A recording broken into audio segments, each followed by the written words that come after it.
Jadi kalau melihat Anies itu namanya disruption.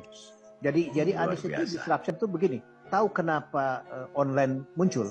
Karena transportasi konvensional mahal. Kenapa Anies tiba-tiba punya forum desak Anies? Karena mengumpulkan massa di gedung-gedung mahal. Ya. Kenapa tiba-tiba Anies bisa mendekat ke rakyat tanpa keluar duit? Karena selama ini yang jadi calon presiden kaya dan orang menerima duit. Belum tentu semua orang menerima senang. Jadi Anies itu mendisrupt semua mekanisme politik yang sudah dipertahankan oleh elit untuk kepentingannya. Anies membatalkan itu. Jadi dia mematahkan pemahaman politik publik yang bisa diperdaya selama ini. Dengan cara dia. Debat KPU nggak ada level buat Anies. Kenapa? Dia punya forum desak Anies di pasar, di warung, di mana dihadapin. Nggak ada teksnya. Siapa yang sanggup menghadapi itu? Sejauh ini tidak ada kandidat lain yang sesanggup dia menghadapi pertanyaan cacian makian itu. Dia cool dan gilanya jawaban dia. Brilian. Suka nggak suka gitu.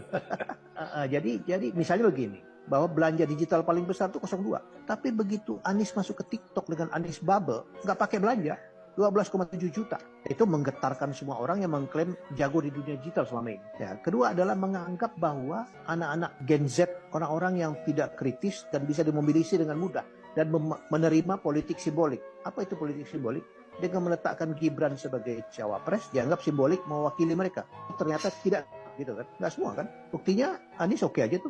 Malah Anies dinobatkan sama K-popers sebagai abah gitu. Dalam satu poin itu saja Anies sudah unggul ya. Satu. Yang kedua, Anies ini otentik bos. Ada lagi coba. Dia punya basis pemikiran yang kuat tentang apa yang dia sampaikan. Misalnya apa? Dia menanggapi IKN 400-an triliun.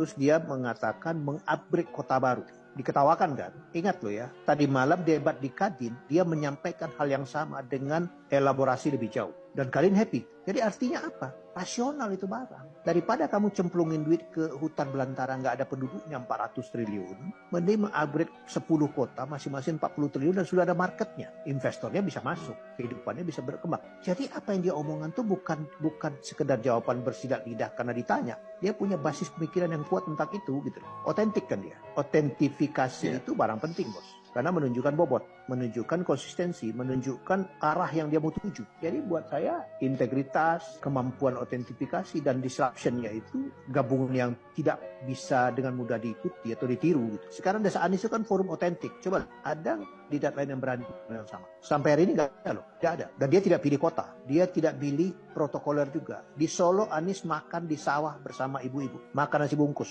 Siapa yang sanggup itu sekarang? Tapi Anies merayat dan membuka wawasan. Ini penetrasi yang tidak pernah terjadi dalam pemilu sebelumnya. Ini agak susah dilawan.